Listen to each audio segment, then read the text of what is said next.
Two methane and LOX fuel high bypass turbo ramjet engines are housed under each wing. Now, I'm going to skip to the next slide because I'm running behind. So you have to buy the book to read what I skipped. The SR-75 and the daughter ship SR-74 were built by Lockheed Advanced Development Company, which everybody knows is Skunk Works. And the SR-74 daughter ship is called the Scramp. It's kind of cute, huh? But it stands for Scramjet and Rocket Propulsion. The Scramjet is a supersonic combustion ramjet. Gerald and one other source witnessed the first flight of the SR-75 with the SR-74 piggyback out of Area 51 before my friend Glenn Campbell moved in up there and scared them all off.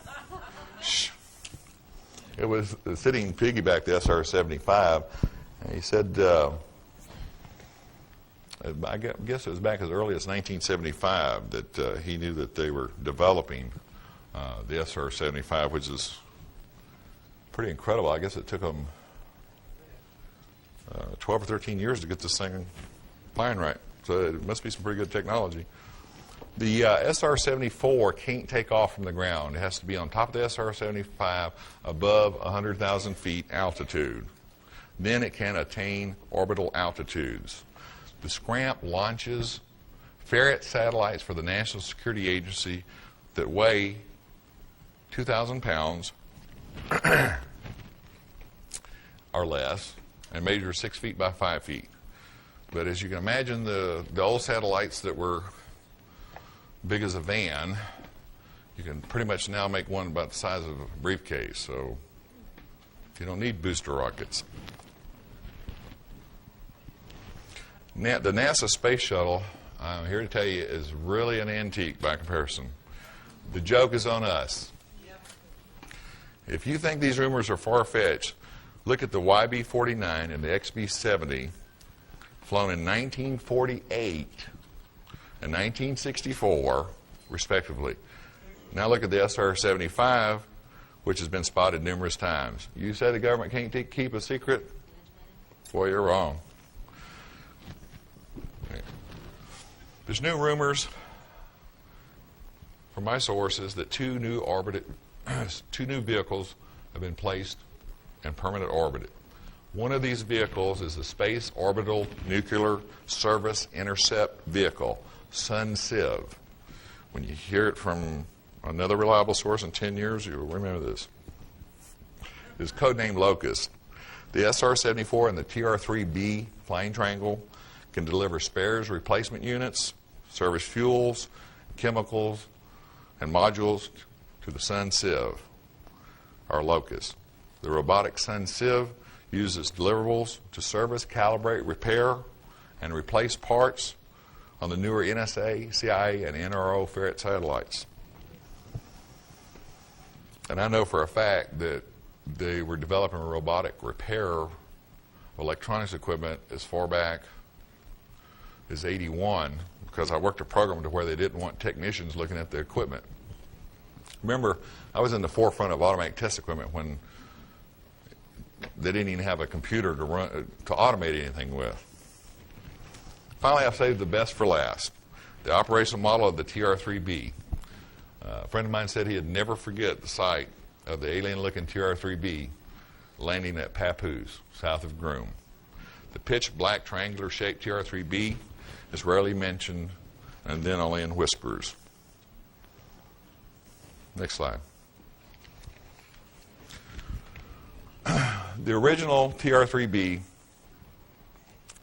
was 200 feet across, the prototype. It was codenamed Astra, and I was just informed by Jeff Rentz when I did his radio show that Astra has connections all the way back to the Indian flying vehicles several thousand years ago, which is interesting. They codenamed it Astra. The tactical reconnaissance TR-3B first flight was in the early 90s. The triangular-shaped, nuclear-powered aerospace platform was developed under the top-secret Aurora program. By 1994, there were $3 billion plus operational models. The operational model is 600 feet across. This flying triangle is not fiction. If you don't believe me, ask the tens of thousands of people who have now spotted one version or another of it, from Belgium to England. Ken can tell you about people that have seen it in England to Arizona. The TR-3B vehicle's outer coating is reactive to electrical radar stimulation and can change reflectiveness, radar absorptiveness, and color. The polymer skin, when used in conjunction with electronic countermeasures and ECCM, can make the vehicle look like a small aircraft, flying cylinder, or even trick radar receivers into falsely detecting a variety of aircraft, an aircraft in another location, multiple aircraft, or no aircraft at all. The circular plasma field accelerator ring, called a magnetic field disruptor, surrounds a rotatable crew compartment. It's far ahead of anything you've ever imagined as far as technology. Sandia and Livermore Laboratories developed a reverse-engineered MFD, and I believe the government will go at any lengths to protect this technology. But you're not going to be able to build one of these from what I tell you, nor am I. So the government will go to any lengths. Believe me, the plasma in this accelerator is mercury-based. It's pressurized at 250,000 atmospheres at a temperature of 150 degrees Kelvin, superconductivity, and accelerated to 60,000 revolutions per minute to create a superconductive plasma with the resulting gravity energy. The MFD generates a magnetic vortex field which disrupts and neutralizes the effects of gravity on mass within proximity by 89%. Do not misunderstand. This is not anti-gravity. Anti-gravity you can use as a propulsive force. The mass of the circular accelerator and all the mass within the accelerator, such as the crew compartment, avionics, MFD systems, fuels, environmental systems, and nuclear reactor, are reduced by 89%. This causes the effect of making the aircraft extremely light and able to outperform any aircraft yet constructed, except, of course, those we didn't build. TR-3B is a high-altitude stealth reconnaissance platform with indefinite loiter time. Once you get it up there at speed, it doesn't take much propulsion to maintain altitude. With the vehicle's mass reduced by 89%, the vehicle can travel at Mach 9 vertically or horizontally. So for those that have had sightings of things making right, and they're not perfect right turns, obviously. Nothing can make a perfect right turn. It's against the laws of physics. But it sure looks like a right turn at a distance. For those that have seen it, that's how they do it. The TR-3B uses 3 multi-mode thrusters mounted on each corner of the triangular platform. I was going to go into liquid hydrogen, oxygen, rocket engines, and all that. Next slide, but I'm not going to have any time here. The multimode propulsion system can operate in the atmosphere with thrust provided by the nuclear reactor, and in the upper atmosphere with hydrogen propulsion, and in orbit with combined hydrogen and oxygen propulsion. The original picture of the TR-3B was taken with a digital camera that was carried on a Special Operations C-130 out of Hurlburt Field. It was flying mission support for the TR-3B. The current picture, by the way, that was developed with 3D Studio from that digital picture hangs in the Black Vault at Lockheed. That's all I can tell you about that. Minimum of 4. Next slide. That is a C-130, by the way, that he was flying. Many sightings of UFOs are not alien vehicles, but top secret TR-3B, other Aurora vehicles. Next slide. That was the original digital picture. Next slide. I do have 25 minutes? Okay, I'm skipping along. So. Really?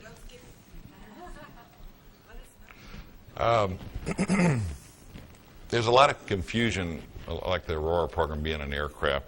There's also a lot of confusion. I had this discussion with a pilot that was telling me that a TR-3B had to look like a TR-3A. That used to be the case, by the way. The TR-3B was modified. The TR-3 was a concept vehicle. Was modified to the TR-3A, which looks like a flat jelly bean, batwing shaped vehicle. I believe Bill Sweetman in the Aurora book pictured it. But the TR-3B has nothing in common with the TR-3A. That doesn't look anything like what Bill Sweetman pictured. And then there's a Tier 2, 3, and 4. There's also a TR-3C. And then there's Tier 3 minuses and Tier 3 pluses. And every one of these are distinctly different vehicles. And the government has done this. It's their shell game with nomenclature. So if you see a TR-3A and you see a TR-3B and you start comparing, you didn't see the same thing. And if you have heard from somebody a nomenclature and you're comparing, yeah, that sounds like the TR, you mean your TR, then it doesn't match up. Sneaky, aren't they? Before Gerald died, we had a long conversation. He was sure he had documentation that could prove the existence of reverse engineering of alien technology. We talked about a lot of things, but I don't know. I've published just almost everything that was given to me or passed on to me. I don't know what else he knew. He was obsessed with quasi-crystals, and I'm not even going to get into that because I'm not a physicist and I don't understand that.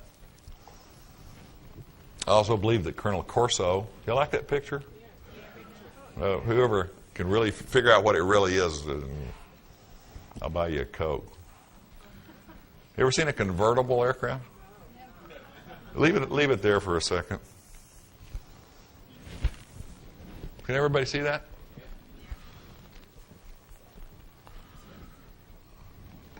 I'm going to just leave it here just for a second. I'm deviating from our program here.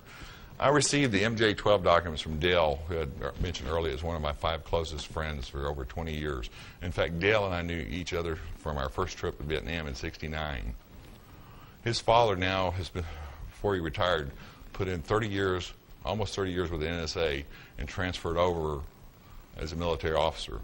When I sent Dale a copy of the manuscript before I even got, shortly before Brad Steiger got involved with the project, he read, as did all my friends that were still around that gave me input, read a draft to make sure that I hadn't misquoted them or I hadn't given out any information they were uncomfortable with or they felt they could be identified with. So Dale was reading the manuscript, and his dad and him were very close. Said, I'm going to give you some documents. And he says, they're blackened out. And he says, but I want you to retype them, and where there's blacked out, just leave spaces. Dale's father is the one that passed on the MJ-12 documents to me. Okay, next slide. And we're going to get into this here. That's just a cool picture. I just thought I'd throw that in. That's supposed to be a wormhole in the TR-3B, and I tried to visualize what they were doing with these quasi-crystals, and that's my visualization. Okay, next. With the remaining time I have, I'm going to discuss the MJ-12 documents I received. There's already been a lot of controversy over this, and I'm just barely going to be able to scratch probably 2% of what's in the book. And I'm going to let y'all, any of the interested, read this while I take questions and answers. But I'll tell you this, a couple things when we get through them.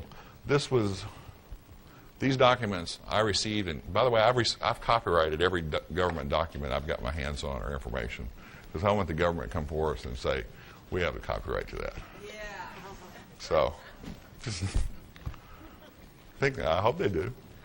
Okay, now, can y'all read that? Well, it's going to shorten my question and answer, but I'm going to read a couple things to you. The presidential order signed in 1987. Previous slide, back up just one real quick. The most fascinating things to me was, one, it's an unnumbered order, which, by the way, is not uncommon. This is not the only unnumbered presidential order there's ever been. You can find that out through research. And secondly, it's authorized by proxy. That's scary. It's like